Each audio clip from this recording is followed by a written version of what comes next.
How for line pass procedure. How and for intravenous line is passed to a patient, and for line, also called a drip or cannula, is inserted to give fluids, medicines, or blood directly into the vein. Steps to insert and for line. 1. Preparation: wash hands and wear sterile gloves. Gather equipment.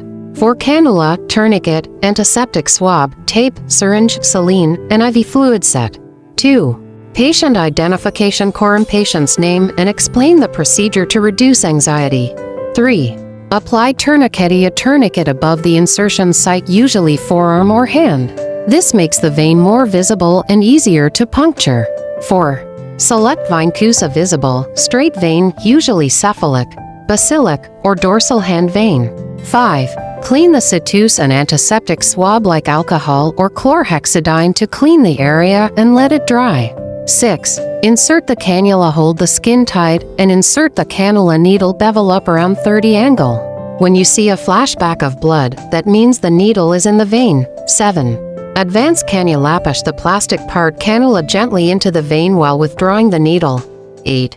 Remove tourniquet and secure cannula: remove the tourniquet and secure the cannula with sterile tape or dressing. 9. Flush and connect the fluid set or syringe, and flush with normal saline to check flow.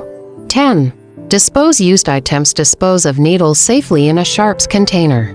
Important points: always maintain a septic technique. Monitor for swelling, redness, or pain, which can mean infection or infiltration. Change for site every 72 to 96 hours if used continuously. Thank you for watching.